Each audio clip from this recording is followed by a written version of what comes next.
Ona antu ozungulila iwe, anyamula katundu olemesa, auzeni za Mulungu opepusa mavuto onsewo.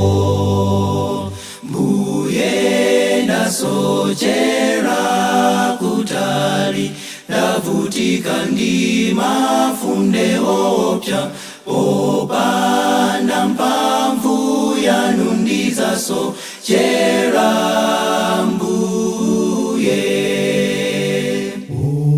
Owatangata anthu ena mudzalandira madalitso, otayika muchimowo auzeni za Kristuyo, mudzapeza chimwemwe chopowatangata ochimwawo, aone za Yesu amene anakuchiritsawe.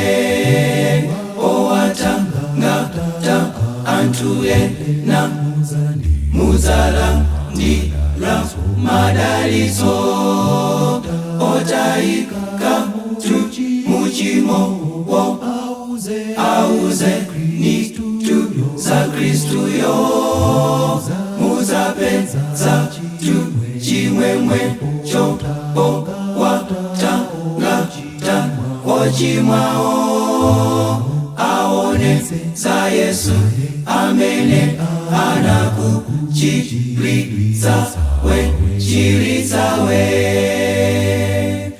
Anthu ambiri asochererabe, asowa mtendere ndi nsangalaso, zusani ochimwa onse aone, mwasonyeze njirayo. Tibwera kwa inu Mbuye, kuti tiphunzitse za nsisi zanuzo, popanda thandizo lanu sitidzagonjetsa. Owatangata anthu ena mudzalandira madalitso, otayika muchimowo auzeni za Kristuyo, mudzapeza chimwemwe chopowatangata ochimwawo, aone za Yesu amene anakuchiritsawe.